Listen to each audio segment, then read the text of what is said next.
안녕하세요. 오늘 여러분이 보내주신 자료들, 바로 한국 문학과 역사의 아주 중요한 유산이죠. 용비어 천가에 대해 함께 깊이 파고들어 보겠습니다. 저희 앞에는 이 작품을 여러 각도에서 분석한 좀 학술적인 글들이 놓여 있습니다. 네. 이번 시간 저희 목표는 아주 명확합니다.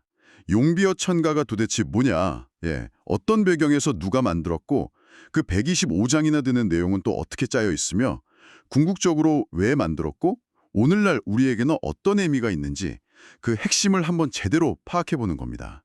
자, 그럼 바로 시작해볼까요? 네, 좋습니다. 우선 가장 기본적인 질문부터 해야겠죠. 용비어 천가, 이게 정확히 뭔가요? 자료에서는 이걸 조선 초, 그러니까 한 15세기쯤 궁중에서 쓰던 악장의 한 종류다, 이렇게 설명하고 있네요. 약간 뭐랄까 공식 행사 때 부르는 노래 가사 이런 느낌일까요?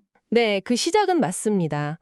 악장이라는 형식 자체는 원래 중국에서 왔지만 이게 고려를 거치고 조선시대로 오면서 우리만의 어떤 특색을 갖추게 되거든요. 아, 우리식으로 좀 바뀐 거군요. 그렇죠. 여러 악장 중에서도 용비어 천가가 특히 중요한 이유는 뭐니 뭐니 해도 우리 글자, 바로 훈민정음, 지금의 한글이죠. 이걸로 기록된 최초의 문헌이라는 점이에요.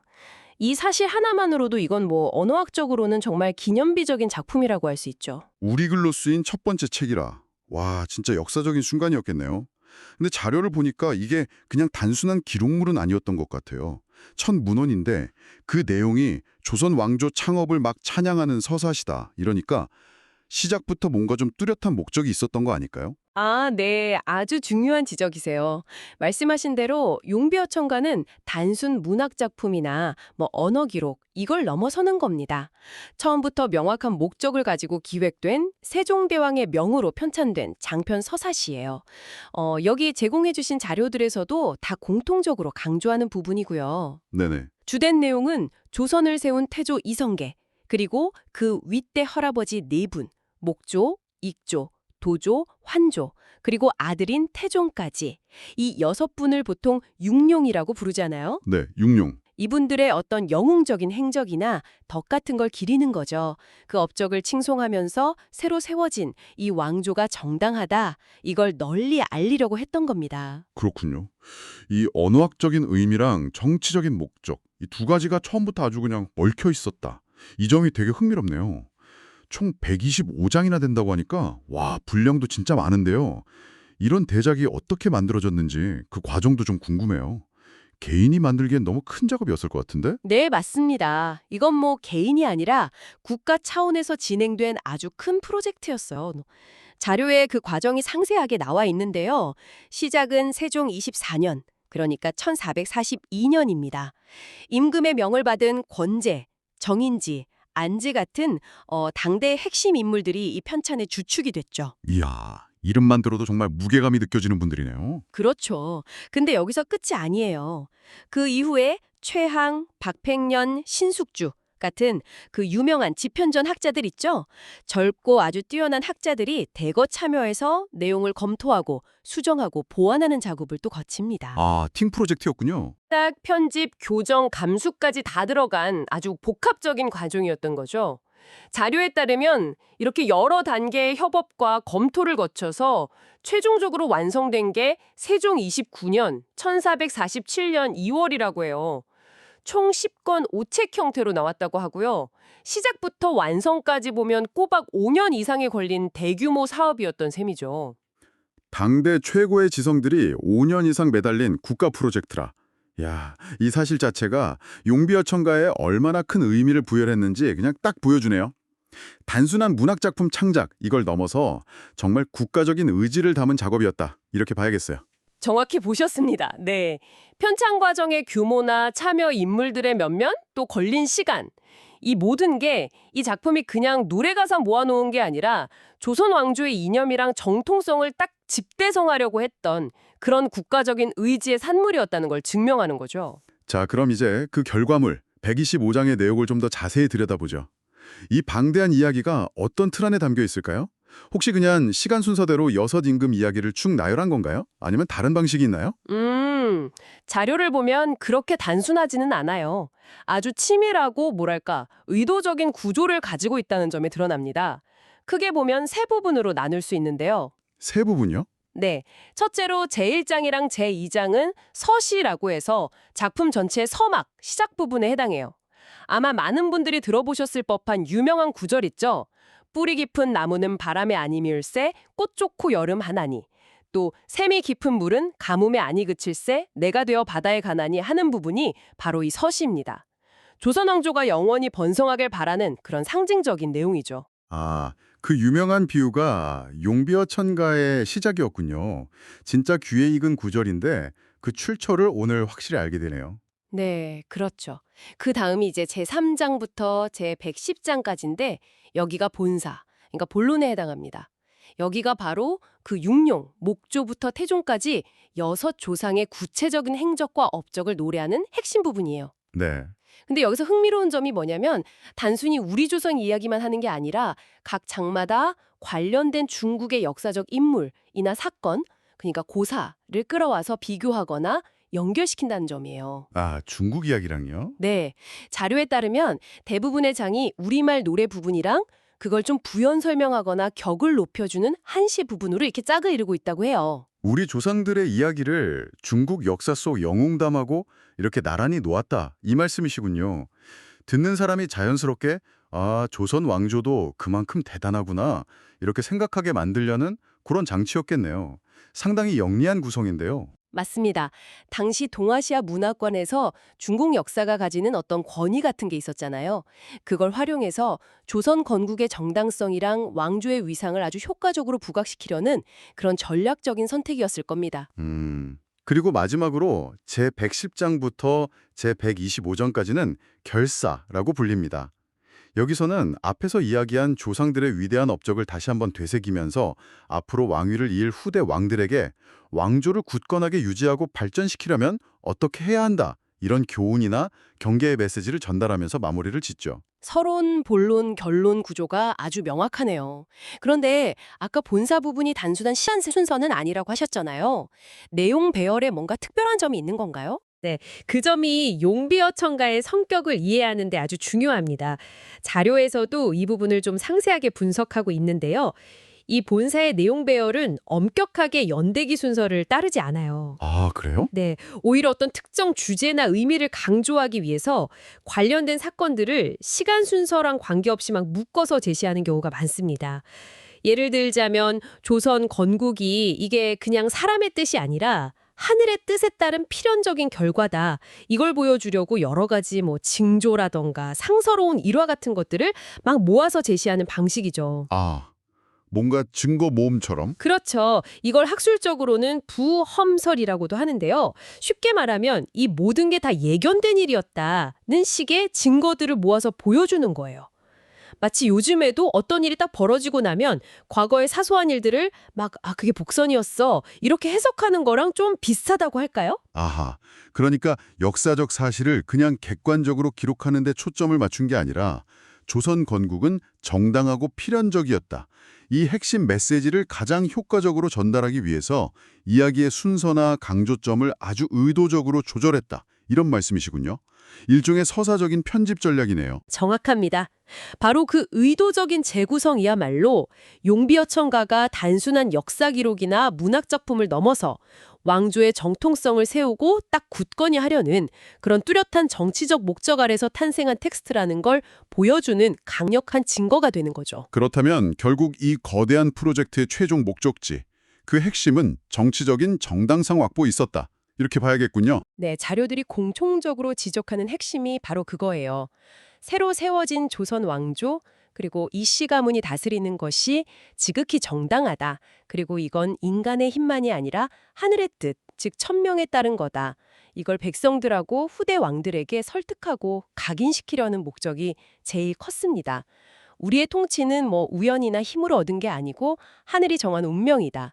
이 메시지를 아주 정교하게 전달하기 위해서 만들어진 어떻게 보면 되게 세련된 형태의 선언문이자 공식적인 홍보물, 뭐랄까 프로파간다라고 해석할 여지도 충분합니다. 선언문 아니면 홍보물이라 표현이 상당히 직접적이네요. 네, 그렇게 볼 수도 있다는 거죠. 실제로 제공해 주신 분석 자료들에서도 정권 합리화, 유피적 해석, 그러니까 사실을 실제보다 더 좋게 포장해서 해석하는 방식, 그리고 상징 조작 같은 용어들을 쓰면서 이런 측면을 깊이 파고들고 있어요. 편찬자들이 조선 건국의 정당성을 진짜 극대화하려고 한국하고 중국의 수많은 역사 사례들 중에서 자기들 주장에 맞는 것들을 딱 골라내고 때로는 그 의미를 자기들한테 유리하게 다시 해석해서 배열했다. 이런 분석이죠. 그렇다면 우리가 용비어천가를 접할 때는 이런 편찬 배경이나 의도를 충분히 알고 읽어야 한다. 이런 의미군요. 단순히 아름다운 우리말 노래나 영웅적인 이야기 이렇게만 받아들일 게 아니라 그 뒤에 숨어있는 정치적인 맥락이랑 메시지를 같이 읽어내려는 노력이 필요하겠다. 이런 생각이 드네요. 바로 그 점이 현대 독자에게 요구되는 자세라고 할 수 있습니다. 자료에서도 이 점을 계속 강조하고 있어요. 용비어천가는 15세기 중세국어의 모습을 정말 생생하게 보여주는 더할 나위 없이 소중한 언어 자료이고 또 조선 초기의 공식적인 역사관이나 건국 이념을 담고 있는 중요한 사료임에는 틀림없습니다. 네네. 하지만 편찬자들의 그 뚜렷한 정치적 목적 그리고 그들 입장에서 이루어진 어떤 선택과 해석을 고려하지 않고 그냥 문자 그대로만 받아들이면 자칫 그냥 표면적인 이해에 그치거나 심지어는 왜곡된 인식을 가질 수도 있다. 이런 경고죠. 따라서 작품을 깊이 있게 이해하려면 왜 이렇게 썼을까? 이 질문을 계속 던지는 비판적인 읽기가 필수적이라고 할 수 있습니다. 물론 그런 정치적이고 이데올로기적인 측면이 강하다고 해서 작품 자체의 가치가 훼손되는 건 아니겠죠. 그렇다면 용비어천가가 시대를 넘어서 오늘날 우리에게 남긴 중요한 의의는 뭐라고 정리할 수 있을까요? 물론입니다. 여러 가치를 동시에 가지고 있죠. 첫째는 역시 언어학적 측면입니다.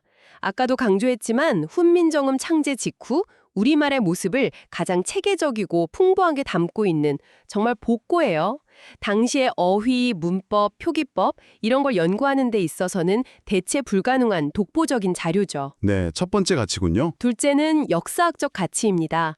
비록 왕조의 정당성을 강조하기 위한 어떤 편향성이 존재하는 건 사실이지만 바로 그 점 때문에 조선 왕조 스스로가 자기들의 건국 과정을 어떻게 인식했고 또 후세에 어떻게 전하고 싶어 했는지를 보여주는 가장 중요한 공식 기록물, 즉 건국 서사 자체라는 겁니다. 당시 지배층의 역사관이나 이데올로기를 파악하는데 아주 결정적인 단서를 제공하죠. 그렇군요. 셋째는 문학적, 그리고 문학적 가치입니다.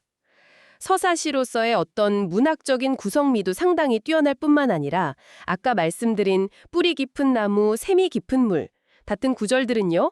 단순한 문학 표현을 넘어서 오늘날 한국인의 정서나 언어 생활 속에 아주 깊숙이 자리 잡아서 계속 인용되고 생명력을 이어가고 있잖아요. 네, 맞아요. 많이 쓰죠. 그렇죠. 종합해보면 용비어천가는 우리말 역사의 정말 귀중한 증거물이면서 동시에 조선 건국의 공식 입장을 담은 물론 비판적 독해가 필요한 중요한 역사 기록이고 또 시대를 초월해서 회자되는 문화적인 표현들을 남긴 역사와 신화, 정치가 결합된 아주 독특하고 다층적인 국가서사다 이렇게 정리할 수 있겠네요. 네, 아주 정확한 정리입니다. 그렇기 때문에 용비어천가는 단순히 좋다, 나쁘다, 혹은 진실이다, 거짓이다 이런 이분법적인 평가를 넘어서야 해요. 그 안에 담긴 언어학적, 역사학적, 문학적, 또 정치적 가치들을 모두 고려하면서 좀 입체적으로 접근해야 하는 텍스트인 거죠. 신중하면서도 깊이 있는 탐구가 필요한 대상이라고 할 수 있습니다. 오늘은 여러분이 제공해 주신 자료를 바탕으로 용비어천가의 세계를 함께 탐험해 보았습니다. 훈민정음으로 쓰인 최초의 문헌이라는 기념비적인 타이틀 뒤에 조선 왕조의 정통성을 확립하기 위해서 6조상의 영웅담을 중심으로 우리말 노래와 중국 고사를 125장에 걸쳐서 아주 정교하게 엮어낸 거대한 국가 프로젝트였다는 걸 확인했습니다. 네. 핵심을 다시 한번 요약하자면 용비어천가는 우리말의 보고이자 언어사적으로 중요한 이정표이고 동시에 조선 건국의 정당성을 주장하기 위해 치밀하게 설계된 정치적 산물이며 역사적 사실과 신화적 서사가 결합된 아주 독특한 형태의 건국 이야기라는 것입니다. 그리고 이렇게 복합적인 성격을 지닌 작품을 제대로 이해하고 감상하기 위해서는 그것이 탄생한 역사적 배경과 편찬 의도를 충분히 파악하는 그런 비판적인 시각이 무엇보다 중요하다는 점을 꼭 기억해야 합니다. 그래야만 표면적인 서사 너머에 숨겨진 더 깊은 의미와 가치를 발견할 수 있을 겁니다. 자, 오늘 함께 나눈 이 이야기들이 당신에게는 어떤 울림을 주었나요? 만약 이 주제에 대해서 조금 더 깊이 들어가 보고 싶으시다면 이런 질문을 스스로에게 한번 던져보는 건 어떨까요? 자료에 따르면 작품의 마지막 부분, 즉 제110장부터 125장까지의 결사에는 후대 왕들이 경계하고 따라야 할 교훈들이 담겨 있다고 합니다. 그렇다면 앞에서 그토록 화려하게 노래했던 조상들의 업적과 수많은 중국 역사의 사례들을 근거로 삼아서 편찬자들은 그들이 정당화하고자 했던 이 조선 왕조의 지속적인 안정과 번영을 위해 과연 어떤 구체적인 조언이나 경고가 가장 중요하다고 생각했을까요? 그들이 미래의 통치자들에게 정말 간절히 전하고 싶었던 핵심적인 유지보수 매뉴얼은 과연 무엇이었을지 한번 추측해보는 것도 아주 흥미로운 지적 여정이 될 것 같습니다. 여러분, 한 편의 노래가, 서사시가 나라의 운명을 바꿀 수 있다면 믿으시겠어요? 오늘 저희가 들여다볼 이야기는 바로 칼이 아니라 이야기의 힘으로 세워진 나라, 조선의 거대한 건국 신화에 대한 겁니다. 자, 이런 상상 한번 해볼까요? 여러분이 막 새로운 나라를 세운 왕이에요. 그런데 어떻게 사람들을 내 편으로 만들 수 있을까요? 내가 왕이 될 운명이었다. 이건 하늘의 뜻이다. 이걸 뭘로 증명해야 할까요? 네, 바로 이 질문이 15세기 새롭게 탄생한 조선 왕조가 풀어야 했던 가장 큰 숙제였습니다. 사실 고려를 무너뜨리고 세운 나라다 보니 일종의 이미지 문제가 있었던 거죠. 우리가 통치하는 게 과연 정당한가? 이걸 증명해야만 했어요. 그런데 그들이 꺼내든 카드는요, 칼이나 법이 아니었습니다. 바로 아주 강력한 이야기였어요. 그리고 그 거대하고 또 위대한 이야기의 이름이 바로 용비어천가입니다. 말 그대로 조선 왕조가 모든 걸 걸고 던진 그런 승부수였죠. 용비어천가. 이름부터 뭔가 포스가 느껴지지 않나요? 용이 날아올라 하늘을 다스리는 노래라는 뜻이거든요. 세종대왕이 직접 만들라고 명령해서 무려 125장에 달하는 엄청난 분량으로 완성된 국가적인 서사시입니다. 그런데요, 이 작품이 역사에 길이 남은 이유는 단순히 스케일이 커서만은 아니에요. 더 중요한 이유가 있습니다. 이 용비어천가가 가진 진짜 역사적 가치는요, 어쩌면 이 숫자 하나로 다 설명이 될지도 모릅니다. 바로 숫자 1. 이게 뭘 의미하는 걸까요? 무엇이 최초였다는 걸까요? 네, 맞습니다. 용비어천가는요, 세종대왕이 갓 만들어낸 우리의 새로운 글자, 바로 한글로 쓰인 최초의 공식 문헌이었습니다. 한번 생각해보세요. 백성을 위해 만든 이 새로운 글자의 첫 공식 데뷔 무대가 다른 것도 아니고 왕조의 위대함을 노래하는 서사시였다는 거. 와, 이보다 더 강력하고 상징적인 메시지가 또 있을까요? 이게 그냥 즉흥적으로 자, 한번 써볼까? 해서 나온 게 절대 아니에요. 이 타임라인을 보시면 아시겠지만 1445년에 세종이 딱 명령을 내리고 정인지, 권제 같은 당대 최고의 엘리트 학자들이 총동원됩니다. 그리고 약 2년 만에 완성되죠. 처음부터 끝까지 아주 치밀하게 기획된 거대한 국가 프로젝트였던 겁니다. 자, 그럼 이 엄청난 프로젝트의 진짜 목표는 뭐였을까요? 그냥 멋진 시 한 편 만들자는 게 아니었겠죠. 맞습니다. 이건 정말 여러 마리 토끼를 한 번에 잡으려는 그런 다목적 마스터 플랜이었어요. 첫째, 우리 왕조의 통치는 정당하다. 이걸 확립하고, 둘째, 우리 조상님들은 이렇게 위대했다. 찬양하고, 셋째, 이 왕위 계승은 당연한 거다. 합리화하고, 마지막으로 우리가 만든 세 글자, 한글이 이렇게나 훌륭하다. 이걸 과시하는 거죠. 와, 이건 뭐 거의 완벽한 정치 마케팅이라고 할 수 있겠네요. 아니 근데 어떻게 그냥 역사를 이렇게까지 설득력 있는 신화로 탈바꿈시킬 수 있었을까요? 그 비결이 뭘까요? 지금부터 그 비밀스러운 설계도를 한번 같이 들여다보시죠. 용비어천가가 그토록 강력한 설득력을 가졌던 힘은요, 바로 그 천재적인 구조에 있었습니다. 모든 챕터가 아주 기가 막힌 공식을 따르고 있었거든요. 그 공식이 뭐냐면 정말 간단하면서도 강력해요.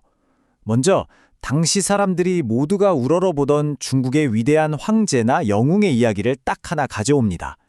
그리고 바로 그 다음에 우리 조선의 건국 조상도 그 중국 영웅과 똑같은 혹은 아주 비슷한 위대한 일을 해냈다고 노래하는 거예요. 바로 이겁니다. 중국의 위협, 그리고 조선의 위협. 이걸 계속해서 나란히 놓고 비교하는 이 반복적인 병렬 구조. 이게 바로 용비어천가의 핵심 전략이에요. 여기 원문 분석 자료에서도 그 패턴이 선명하게 보이죠? 이렇게 해서 사람들에게 딱 하나의 메시지를 머릿속에 심어주는 겁니다. 보세요. 조선의 건국은 우연이 아닙니다. 이건 마치 위대한 역사가 반복되듯 정해져 있던 운명입니다. 라고 말이죠. 네, 한마디로 당시 절대적인 권위를 가졌던 중국의 후광을 빌려와서 신생국가인 조선의 권위를 세우는 거죠. 이걸 듣는 사람들은 자연스럽게 와, 중국의 그 대단한 황제도 저랬다고? 그런데 우리 조상님도 똑같은 일을 하셨네? 그럼 우리도 그만큼 대단한 거구나. 이렇게 생각하게 만드는 겁니다. 정말 기가 막힌 설득의 기술 아닌가요? 자, 이제 마지막으로 이 위대한 유산의 본질에 대해 한번 생각해 볼 시간입니다. 용비어천가, 과연 이건 순수한 예술 작품으로 봐야 할까요? 아니면 아주 잘 만든 정치적 선전물로 봐야 할까요? 여러분 생각은 어떠세요? 이건 과연 객관적인 역사 기록일까요?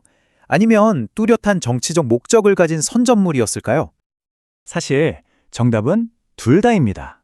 용비어천가는 하나의 얼굴만 가지고 있지 않아요. 당연히 왕조의 권력을 다지고 미래를 보장하려던 아주 효과적인 국가적 선전 도구였죠. 하지만 동시에 그 문학적 가치는 한국 문학사에서 절대 빼놓을 수 없는 위대한 예술 작품이기도 하고요. 그리고 무엇보다도 우리 한글의 시작을 알린 역사적인 기념비이기도 한 겁니다. 바로 그래서 우리가 용비어천가를 제대로 이해하기 위해선 이 점을 꼭 기억해야 해요. 이 노래가 들려주는 아주 잘 짜인 정치적인 이야기와 객관적인 역사적 사실 사이에는 분명한 차이가 있을 수 있다는 것. 이걸 구분해서 볼 수 있는 비판적인 시각이 필요한 거죠.